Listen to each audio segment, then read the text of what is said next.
అంజనాద్రిపై సంతతి కొరకై అహోరాత్రములు తపస్సు చేసే వానర కేసరి కేసరి కుల సతి కడుపు పట్టగా జనించినాడుక అసమాన బలోద్ధతుడు సంయుతుడు అంజనాసుతుడు పవననందనుడు.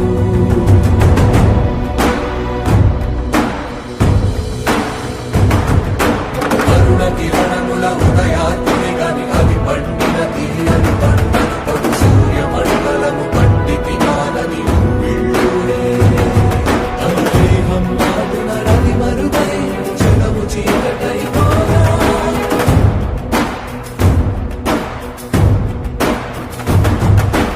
అది అమరేంద్రుడు గమనించి తన ఐరావతమధిరోహించి ఆంజనేయుని సమీపించి తన వజ్రాయుధమును విసరగా అది పవననందనుని హనుముని తాకా చిందిన రక్త బిందువే విద్యుద్వేగంతో ధరణి స్థలి వందక